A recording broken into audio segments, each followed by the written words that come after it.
Assalamualaikum warahmatullahi wabarakatuh. Apa kabar teman-teman semua? Semoga selalu sehat dan bahagia. Kali ini kita akan sama-sama mencoba memahami tentang cerpen. Sering sekali kita mendengar istilah cerpen. Nah, sebenarnya cerpen itu apa? Nah, cerpen ini adalah akronim dari cerita pendek. Nah, cerita pendek ini adalah salah satu jenis karya sastra dalam ragam prosa. Sebagai sebuah karangan, cerpen memiliki unsur pembangun.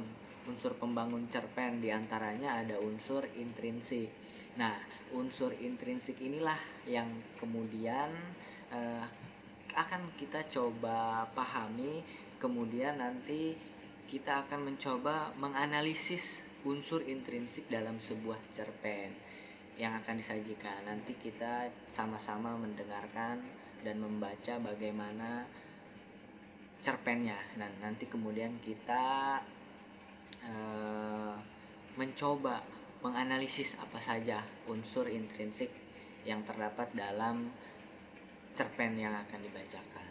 Nah, untuk unsur intrinsik yang pertama itu ada tema. Tema sendiri dipahami sebagai ide cerita atau cerita ini membicarakan apa, ceritanya menceritakan apa, begitu. Itu yang dimaksud dengan tema. Kemudian unsur intrinsik yang kedua ada alur. Alur ini maksudnya adalah urutan peristiwa dalam sebuah cerita. Karena alur ini urutan peristiwa, maka dikenalah ada yang namanya alur maju, yang berarti urutan peristiwanya dari awal sampai akhir. Kemudian ada yang namanya alur mundur, yaitu kebalikan dari alur maju, di mana urutan peristiwanya diceritakan dari akhir peristiwa ke awal peristiwa. Ada juga alur campuran. Alur campuran ini adalah alur yang mengkombinasikan alur maju dan alur mundur. Berdasarkan hal tersebut, alur akan hadir karena adanya sebab akibat. Nah, sebab akibat itulah yang dinamakan plot. Jadi, plot itu adalah sebab akibat. Kemudian ada unsur intrinsik, latar. Latar berkenaan dan selalu membicarakan tempat, waktu, dan keadaan sosial. Kemudian ada unsur intrinsik, tokoh dan penokohan. Tokoh adalah orang atau pelaku dalam sebuah cerita, dan penokohan adalah watak tokoh tadi. Kemudian ada unsur intrinsik sudut pandang. Sudut pandang ini merupakan istilah yang menyebut narator dalam sebuah cerita. Apakah cerita ini diceritakan melalui sudut pandang orang pertama? Berarti kalau dimisalkan sudut pandang orang pertama, berarti nantinya cerita akan diceritakan dengan orang yang biasanya akan muncul dengan sebutan aku sebagai penceritanya. Dan ada unsur intrinsik amanat. Amanat yang dimaksud di sini adalah hal-hal apa saja yang didapatkan setelah membaca atau mendengarkan cerita. Hal-hal tersebut berkaitan dengan nilai moral, perilaku, norma, dan sebagainya. Pokoknya unsur intrinsik amanat ini adalah hal apa saja yang dapat memberikan pengetahuan kepada pembaca. Nah, setelah memahami unsur-unsur intrinsik cerpen, kita akan coba mengidentifikasi unsur intrinsik pada cerpen Sepotong Senja Untuk Pacarku, karya Seno Gumira Aji Dharma. Berikut ini pembacaan cerpennya. Sepotong senja untuk pacarku. Alena tercinta, bersama surat ini kukirimkan padamu sepotong senja dengan angin, debur ombak, matahari terbenam, dan cahaya keemasan. Apakah kamu menerimanya dengan keadaan lengkap? Seperti setiap senja di setiap pantai, tentu ada juga burung-burung, pasir yang basah, siluet batu karang, dan barangkali juga perahu lewat di jauhan. Maaf, aku tidak sempat menelitinya satu persatu. Mestinya ada juga lokan, batu yang berwarna-warni, dan bias cahaya cemerlang yang berkerta pada buih yang bagaikan impian selalu saja membuat aku mengangankan segala hal yang paling mungkin kulakukan bersamamu. Meski aku tahu semua itu akan tetap tinggal sebagai kemungkinan yang entah kapan menjadi kenyataan. Kirimkan sepotong senja ini untukmu, Alina, dalam amplop yang tertutup rapat dari jauh, karena aku ingin memberikan sesuatu yang lebih dari sekedar kata-kata. Sudah terlalu banyak kata di dunia ini, Alina, dan kata-kata ternyata tidak mengubah apa-apa. Aku tidak akan menambah kata-kata yang sudah tak terhitung jumlahnya dalam sejarah kebudayaan manusia, Alina. Untuk apa? Kata-kata tidak ada gunanya dan selalu sia-sia. Lagi pula, siapakah yang masih sudi mendengarnya? Di dunia ini, semua orang sibuk berkata-kata tanpa peduli apakah ada orang lain yang mendengarnya. Bahkan mereka juga tidak peduli dengan kata-katanya sendiri. Sebuah dunia yang sudah kelebihan kata-kata tanpa makna. Kata-kata sudah luber dan tidak dibutuhkan lagi. Setiap kata bisa diganti artinya. Setiap arti bisa diubah maknanya. Itulah dunia kita, Alina. Kukirimkan sepotong senja untukmu, Alina. Bukan kata-kata cinta.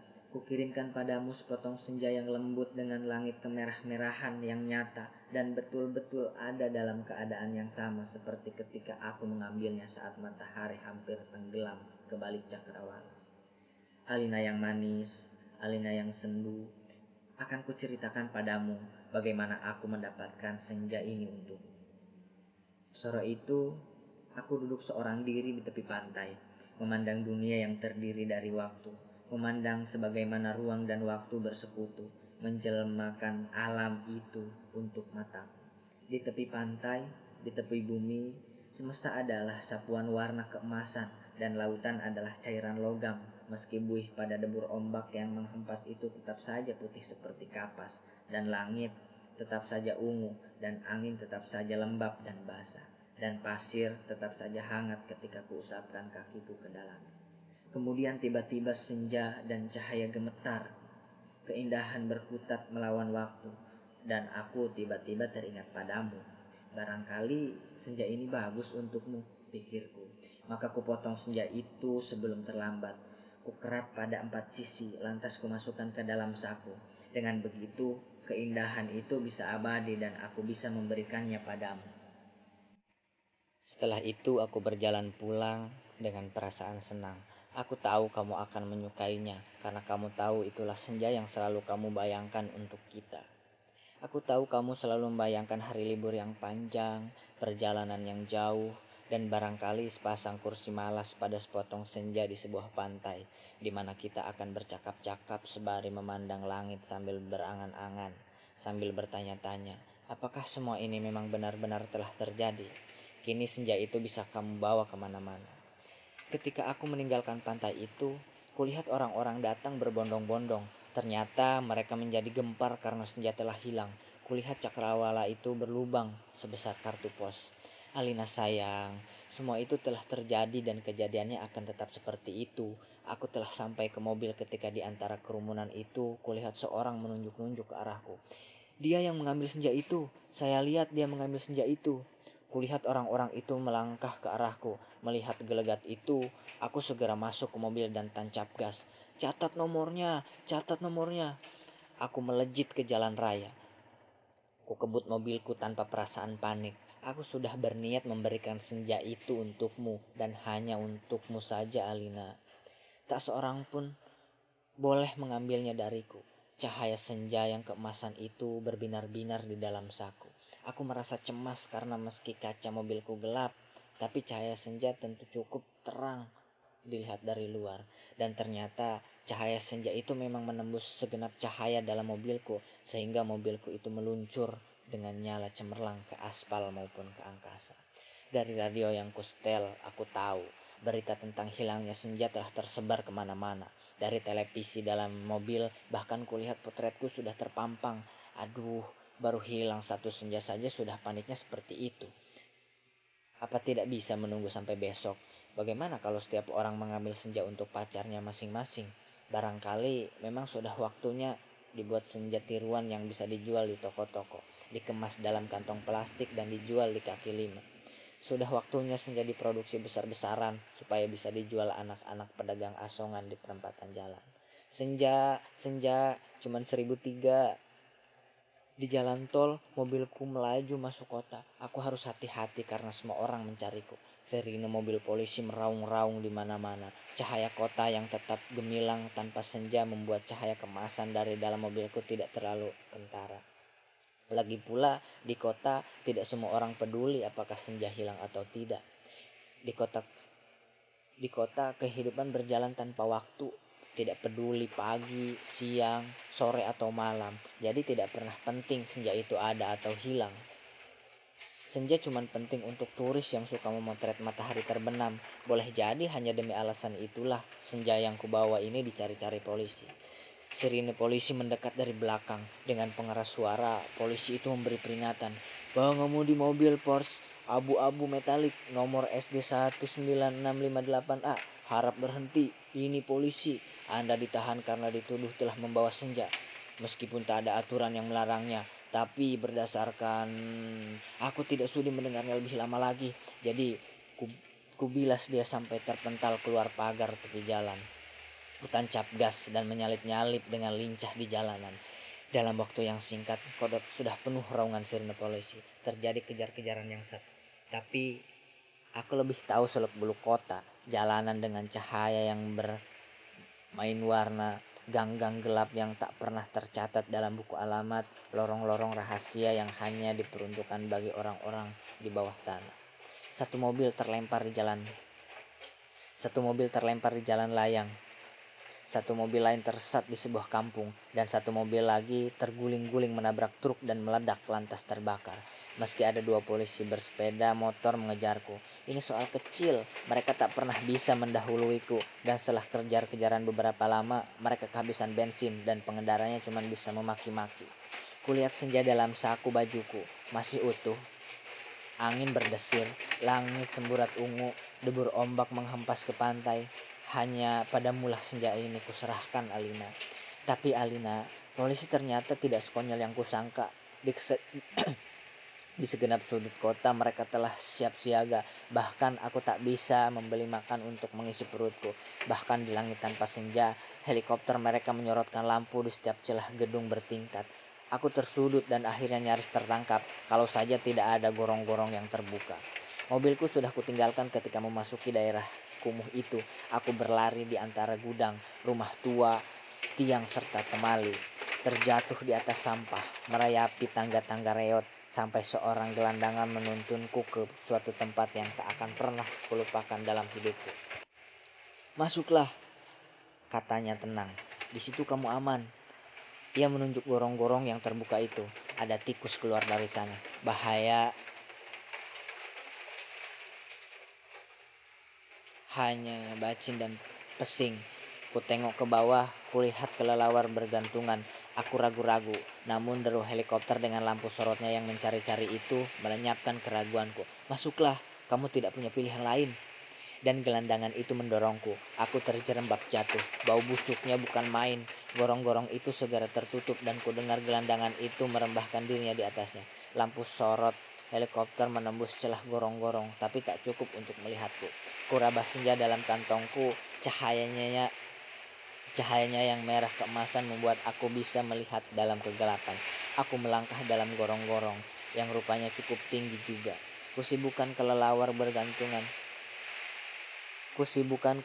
bergantungan yang entah mati atau hidup itu. Kulihat cahaya putih di ujung gorong-gorong. Air busuk mengalir setinggi lutut, namun makin ke dalam makin surut. Di tempat yang kering kulihat anak-anak gelandangan duduk-duduk maupun tidur-tiduran. Mereka berserakan memeluk rebana dengan mata yang tidak memancarkan kebahagiaan. Aku berjalan terus melangkahi mereka dan coba bertahan. Betapapun ini lebih baik daripada harus menyerahkan senja, Alina. Di ujung gorong-gorong, di tempat cahaya putih itu, ada tangga menurun ke bawah. Kuikuti tangga itu. Cahaya semakin terang dan semakin benderang. Astaga, kamu boleh tidak percaya, Alina, tapi kamu akan terus membacanya. Tangga itu menuju ke mulut sebuah gua. Dan tahukah kamu ketika aku keluar dari gua itu, aku ada di mana? Di tempat persis sama dengan tempat di mana aku mengambil senja itu untukmu, Alina. Sebuah pantai dengan senja yang bagus, ombak, angin, dan kepuk burung. Tak lupa cahaya kemasan dan bias ungu pada mega-mega yang bererak bagaikan aliran mimpi. Cuma saja tidak ada lubang sebesar kartu pos. Jadi meskipun persis sama tapi bukan tempat yang sama. Aku berjalan ke tepi pantai, tenggelam dalam guyuran alam yang perawan. Nyiur tentu saja, matahari dan desat lautan yang bening dengan lidah ombak yang berdesis-desis. Tak ada cottage, tak ada barbecue, tak ada marina. Semua itu memang tidak perlu. Senja yang bergetar melawan takdir membiaskan cahaya keemasan ke tepi semesta. Aku sering malu sendiri melihat semua itu, Alina. Alina, apakah semua itu mungkin diterjemahkan dalam bahasa? Sambil duduk di tepi pantai, aku berpikir-pikir, untuk apakah semua ini kalau tidak ada yang menyaksikannya? Setelah berjalan ke sana kemari, aku tahu kalau dunia dalam gorong-gorong ini kosong melompong. Tak ada manusia, tak ada tikus, apalagi dinosaurus. Hanya burung yang berkepak, tapi ya sepertinya bukan burung yang bertelur dan membuat sarang. Ia hanya burung yang dihadirkan sebagai ilustrasi senja. Ia hanya burung berkepak dan berkepak terus di sana. Aku tak habis pikir, Alina. Alam seperti ini dibuat untuk apa? Untuk apa senja yang bisa membuat seorang ini jatuh cinta itu jika tak ada seekor dinosaurus pun menikmatinya? Sementara di atas sana orang-orang ribut kehilangan senja. Jadi begitulah, Alina. Ku ambil juga senja itu. Ku kerat dengan pisau Swiss yang selalu kubawa pada 4 sisinya sehingga pada cakrawala itu terbentuk lubang sebesar kartu pos. Dengan 2 senja di saku kiri dan kanan, aku melangkah pulang.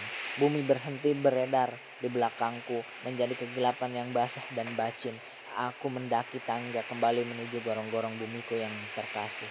Sampai di atas, setelah melewati kelelawar bergelantungan, anak-anak gelandangan berkaparan, dan air setinggi lutut, kulihat polisi-polisi helikopter sudah pergi. Gelandangan yang menolongku sudah tiduran di bawah tiang listrik sambil meniup saksofon. Aku berjalan mencari mobilku, masih terparkir dengan baik di supermarket. Nampaknya bahkan baru saja dicuci. Sambil mengunyah pizza, segera aku kebut mobilku menuju pantai. Dengan 2 senja di saku kiri dan kanan, lengkap dengan matahari, laut, pantai dan cahaya keemasannya masing-masing. Mobilku bagai pemancarkan cahaya ilahi. Sepanjang jalan tol, ku tancap gas dengan kecepatan penuh. Alina kekasihku, pacarku, wanitaku, kamu pasti sudah tahu apa yang terjadi kemudian. Ku pasang senja yang dari gorong-gorong pada lubang sebesar kartu pos itu dan ternyata pas. Lantas ku kirimkan senja yang asli ini untukmu lewat pos. Aku ingin mendapatkan apa yang kulihat pertama kali. Senja dalam arti yang sebenarnya, bukan semacam senja yang ada di gorong-gorong itu. Kini gorong-gorong itu betul-betul menjadi gelap, Alina. Pada masa yang akan datang, orang-orang tua akan bercerita pada cucunya tentang kenapa gorong-gorong menjadi gelap. Mereka akan berkisah bahwa sebenarnya ada alam lain di bawah gorong-gorong dengan matahari dan rembulannya sendiri. Namun semua itu tiada lagi karena seorang telah mengambil senja untuk menggantikan senja lain di atas bumi. Orang-orang tua itu juga akan bercerita bahwa senja yang asli telah dipotong dan diberikan oleh seseorang kepada pacarnya. Alina yang manis, paling manis dan akan selalu manis. Terimalah sepotong senja itu hanya untukmu dan dari seorang yang ingin membahagiakanmu. Awas hati-hati dengan lautan dan matahari itu. Salah-salah cahayanya membakar langit dan kalau tumpah airnya bisa membanjiri permukaan bumi.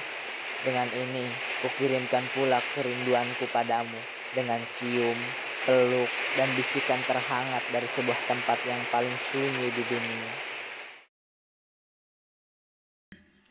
Setelah kita mendengar pembacaan cerpen Sepotong Senja untuk Pacarku karya Seno Gumera Aji Dharma, sekarang kita coba sebutkan unsur intrinsiknya. Yang pertama, tema. Tema pada cerpen ini adalah tentang percintaan. Terlihat dari tokoh aku yang begitu merindukan Alina, pacarnya. Kemudian alur. Pada cerpen ini alurnya adalah alur campuran. Urutan peristiwanya maju mundur dan maju lagi. Terlihat dari bagaimana tokoh aku yang menceritakan bahwa ia telah mengirim senja kepada pacarnya Alina, tetapi setelah menceritakan mengirim senja, tokoh aku ini menceritakan bagaimana ia mendapatkan senjanya itu hingga bisa mengirimkannya. Kemudian latar. Untuk latar, ada latar tempat pada cerita ini ada di pantai, di kota, dan di gorong-gorong. Kemudian untuk latar waktunya adalah waktu senja, sedangkan untuk latar sosialnya adalah latar sosial masyarakat modern. Terlihat dari ungkapan tokoh aku yang mengungkapkan bagaimana kondisi kota yang tidak terlalu mementingkan senja. Di kota kehidupan berjalan 24 jam tanpa mengenal siang, sore ataupun malam. Kemudian ada tokoh dan penokohan. Tokoh yang ada dalam cerpen ini adalah tokoh aku yang memiliki watak pantang menyerah dan tenang.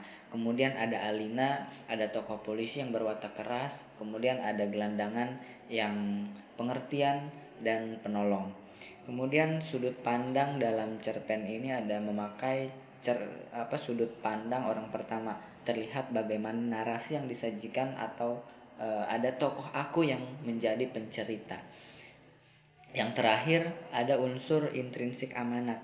Amanat yang terkandung dalam cerpen ini bisa saja berbeda antara pembaca karena pembaca punya daya imajinasi yang berbeda-beda. Tetapi secara umum cerpen ini ingin menyampaikan bagaimana seseorang harus berjuang untuk mencapai suatu keinginan dengan meskipun pada kenyataannya selalu banyak hal yang menghalangi dan beberapa hal tentu boleh tidak kita pedulikan. Dan cerpen ini juga ingin menyampaikan kritik sosial mengenai keadaan suatu masyarakat pada saat dicerita di cerpen tersebut. Itulah mengenai cerpen dan analisis unsur intrinsiknya. Semoga bermanfaat. Sampai jumpa.